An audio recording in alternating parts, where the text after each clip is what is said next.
എല്ലാ പ്രിയ സുഹൃത്തുക്കൾക്കും നമസ്കാരം. ഗൾഫിലും മറുനാടുകളിലും കഷ്ടപ്പെട്ട് പണിയെടുത്ത് എല്ലുമുറിയെ പണിയെടുത്ത കാലമൊക്കെ കഴിഞ്ഞ് ഇപ്പോൾ നാട്ടിൽ കിട്ടുന്ന ആ ഒരു കുഞ്ഞു പെൻഷൻ കൊണ്ട് ചായ കുടിച്ച് സന്തോഷമായി ഇരിക്കുന്ന നമ്മുടെ പ്രവാസി ചേട്ടന്മാർക്കും ചേച്ചിമാർക്കും വേണ്ടിയാണ് ഇന്നത്തെ വീഡിയോ. വിഷയം വളരെ ലളിതമാണ്, പക്ഷേ സീരിയസുമാണ്. പെൻഷൻ കിട്ടാൻ നമ്മൾ ജീവിച്ചിരിപ്പുണ്ടെന്ന് ഗവൺമെന്റിനെ ഒന്ന് ബോധ്യപ്പെടുത്തണം. അതിനെയാണ് നമ്മൾ ലൈഫ് സർട്ടിഫിക്കറ്റ് എന്ന് പറയുന്നത്. ഇത് മാർച്ച് മാസത്തിൽ ചെയ്തില്ലെങ്കിൽ ഏപ്രിൽ മുതൽ ചായ കൂടി മുട്ടും. അത് എങ്ങനെ കൃത്യമായി ചെയ്യാം എന്ന് നോക്കാം. അതിനു മുൻപ് നമ്മുടെ ഈ ചാനൽ ഇതുവരെ സബ്സ്ക്രൈബ് ചെയ്യാത്തവർ ഉണ്ടെങ്കിൽ അത് സബ്സ്ക്രൈബ് ചെയ്യുക. എന്താണ് ലൈഫ് സർട്ടിഫിക്കറ്റ്? അതായത് സുഹൃത്തുക്കളെ, നമ്മളിപ്പോൾ ഈ കാണുന്നത് പോലെ ഉഷാറായിട്ട് ജീവനോടെ ഇവിടെ തന്നെ ഉണ്ട് എന്ന് സർക്കാരിനെ അറിയിക്കുന്ന ഒരു പരിപാടിയാണിത്. എല്ലാ വർഷവും മാർച്ച് 1 മുതൽ 31 വരെയാണ് ഇതിനുള്ള സമയം. അതായത് ലൈഫ് സർട്ടിഫിക്കറ്റ് സമർപ്പിക്കുവാനുള്ള സമയം. ഈ ഒരു മാസം നിങ്ങൾ ഇത് ചെയ്തില്ല എങ്കിൽ ഏപ്രിൽ മുതൽ നിങ്ങളുടെ അക്കൗണ്ടിലേക്ക് വരാറുള്ള ആ പെൻഷൻ തുക വഴിയിൽ എവിടെയെങ്കിലും കുടുങ്ങും. അതുകൊണ്ട് 2026 മാർച്ച് 31 മുൻപ് നിർബന്ധമായും ലൈഫ് സർട്ടിഫിക്കറ്റ് നിങ്ങൾ ഇവരുടെ ഓഫീസിലേക്ക് അയച്ചു കൊടുക്കേണ്ടതാണ്. ഇത് എങ്ങനെ ചെയ്യാമെന്ന് നോക്കാം.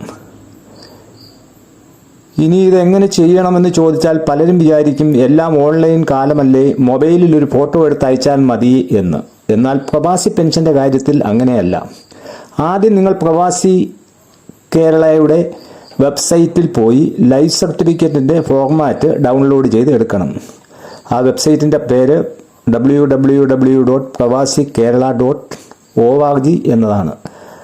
അവിടെ ലൈഫ് സർട്ടിഫിക്കറ്റിന്റെ ഫോർമാറ്റ് നിങ്ങൾക്ക് ഡൗൺലോഡ് ചെയ്ത് എടുക്കുവാൻ സാധിക്കുന്നതാണ്.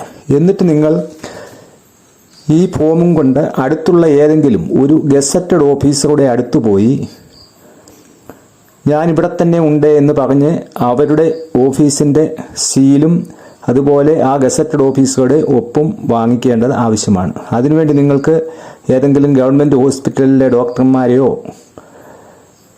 അല്ലെങ്കിൽ ആയുർവേദ ഡോക്ടർമാരെയോ അല്ലെങ്കിൽ ഹോമിയോ ഡോക്ടർമാരെയോ ഒക്കെ ഇതിനുവേണ്ടി സമീപിക്കാവുന്നതാണ്. അദ്ദേഹത്തിൻ്റെ പേരും ഓഫീസിൻ്റെ സീലും ആ ഫോർമാറ്റിൽ വ്യക്തമായി രേഖപ്പെടുത്തിയിരിക്കണം. അത് മാർച്ച് 1 മുതൽ 31 തീയതിക്കുള്ളിൽ എടുത്ത സർട്ടിഫിക്കറ്റും ആയിരിക്കണം. ഇനി ഏറ്റവും പ്രധാനപ്പെട്ട കാര്യം, നിങ്ങളുടെ പ്രവാസി ID നമ്പർ അതിൽ കൃത്യമായി എഴുതുവാനും മറക്കരുത്. ഇത് സാക്ഷ്യപ്പെടുത്തി കഴിഞ്ഞാൽ തിരുവനന്തപുരത്തുള്ള പ്രവാസി കേരളയുടെ ഓഫീസിലേക്കാണ് ഇത് രജിസ്റ്റേർഡ് പോസ്റ്റായി അയച്ചു കൊടുക്കേണ്ടത്. ഇവിടെ ചെറിയൊരു ട്വിസ്റ്റ് ഉണ്ട്. നമ്മുടെ ചില അതിബുദ്ധിമാന്മാർ വിചാരിക്കും മാർച്ചിൽ തിരക്കാണല്ലോ, എന്നാൽ ഫെബ്രുവരിയിൽ തന്നെ ഒപ്പിട്ട് വെച്ചേക്കാം, എന്നിട്ട് മാർച്ചിൽ അയച്ചു കൊടുക്കാമെന്ന്. എന്നാൽ അങ്ങനെ ചെയ്താൽ അത് അവർ തിരിച്ച് അയക്കും. കാരണം മാർച്ച് മാസം ഒപ്പിട്ട സർട്ടിഫിക്കറ്റ് മാത്രമേ പ്രവാസി കേരളയുടെ ഓഫീസ് സ്വീകരിക്കുകയുള്ളൂ. അതുകൊണ്ട് അഡ്വാൻസ് ബുക്കിംഗ് നടക്കില്ല എന്ന് ചുരുക്കം. ഇനി നമ്മുടെ വിദേശത്തുള്ള പ്രവാസി സുഹൃത്തുക്കളുടെ കാര്യം നോക്കാം. 60 വയസ്സ് കഴിഞ്ഞിട്ടും മറുനാടുകളിൽ പണിയെടുത്തുകൊണ്ടിരിക്കുന്ന ഒരുപാട് കഠിനാധ്വാനികളായ പ്രവാസികളുണ്ട്. അവർ 60 വയസ്സിന് ശേഷം പെൻഷനും വാങ്ങിക്കുന്നവരാണ്. ഞങ്ങൾ നാട്ടിലില്ലല്ലോ, പിന്നെ എങ്ങനെ ലൈഫ് സർട്ടിഫിക്കറ്റ് ഗസറ്റഡ് ഓഫീസറെ കൊണ്ട് ഒപ്പിടിപ്പിക്കും എന്ന് വിഷമിക്കേണ്ട. അതിനുവേണ്ടി നിങ്ങൾ ചെയ്യേണ്ടത് ഇത്രമാത്രം. നിങ്ങൾ ഏത് രാജ്യത്താണോ ഉള്ളത് അവിടെയുള്ള നമ്മുടെ ഇന്ത്യൻ എംബസിയിലോ കോൺസുലേറ്റിലോ നേരിട്ട് പോയി അവിടെ നിന്നും ലൈഫ് സർട്ടിഫിക്കറ്റിന്റെ സീലും ഒപ്പും വാങ്ങാൻ കഴിയും. അതിന്റെ ഫോർമാറ്റും ഇതിനകത്തുനിന്ന് ഈ സെയിം ഫോർമാറ്റ് ആയിരിക്കും. അത് നിങ്ങൾ അവിടെ നിന്ന് ഡൗൺലോഡ് ചെയ്തിട്ട് അവിടെ നിന്ന് സീലും ഒപ്പും കൊടുത്ത് രജിസ്റ്റേർഡ് ഓഫീസിലേക്ക്, തിരുവനന്തപുരത്തുള്ള ഓഫീസിലേക്ക് അയച്ചു കൊടുത്താൽ മതി. അത് യഥാസമയം നാട്ടിലെ പ്രവാസി ഓഫീസിലേക്ക് അയച്ചു കൊടുത്താൽ മതി. എങ്കിൽ മാത്രമേ വിദേശത്തിരുന്ന് നിങ്ങളുടെ ബാങ്ക് അക്കൗണ്ടിലേക്ക് മാസാമാസം കൃത്യമായി പെൻഷൻ വരികയുള്ളൂ.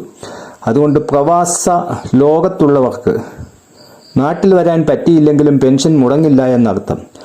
എംബസിയിൽ പോകാൻ മടിക്കരുത്, അതും മാർച്ച് മാസത്തിൽ തന്നെ പോകണം.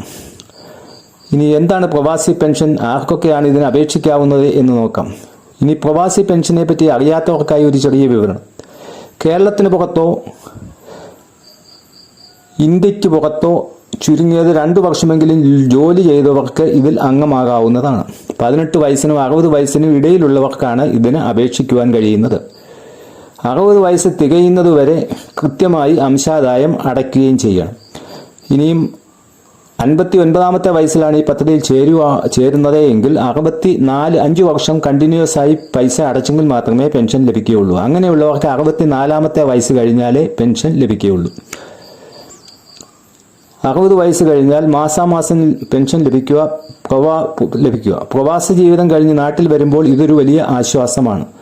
അപ്പോൾ കാര്യങ്ങൾ മനസ്സിലായി കാണുമല്ലോ. മാർച്ച് മാസം ഓർമ്മിച്ച് വെക്കുക, ലൈഫ് സർട്ടിഫിക്കറ്റ് അയക്കുക, സുഖമായി പെൻഷൻ വാങ്ങുക. ഈ ഇൻഫർമേഷൻ നിങ്ങളുടെ പ്രവാസികളായ സുഹൃത്തുക്കൾക്കും വാട്സപ്പ് ഗ്രൂപ്പുകളിലും ഒന്ന് ഷെയർ ചെയ്യുക. ഉപകാരപ്പെടുമെങ്കിൽ ലൈക്ക് അടിക്കുവാനും മറക്കണ്ട. അടുത്ത വീഡിയോയിൽ കാണുന്നത് വരെ നമസ്കാരം.